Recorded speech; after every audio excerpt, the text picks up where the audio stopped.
If you're working with heavy vehicles, trucks, trailers, buses, you already know how brutal brake maintenance can be. Lifting big, heavy assemblies by hand, it's not safe and it's not efficient. But today, that all ends thanks to this innovative tool from all my mates, the BrakeMate.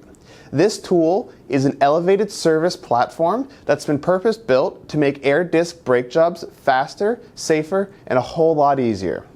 Whether you're in a fleet workshop or running a mobile service, this tool levels up your workflow.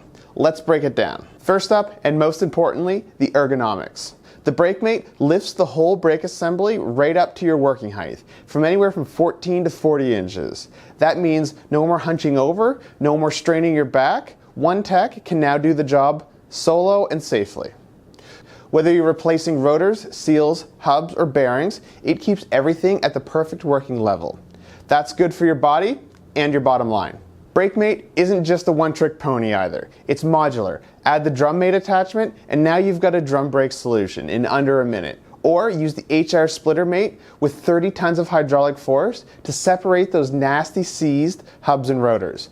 No sledgehammers, no pry bars, no grinders. There's also the rotor mate, the stud mate, the nut mate, and more. Whatever your brake job needs, there's probably a mate for it. So, if you're in heavy-duty vehicle maintenance and tired of wrestling 80-pound brake assemblies the old way, BrakeMate might be the smartest investment you make this year. If you'd like to see the BrakeMate in action or get pricing for your shop, reach out to your local Parts for Trucks representative and they'll set you up. Thanks for watching, stay safe out there, and we'll catch you in the next one.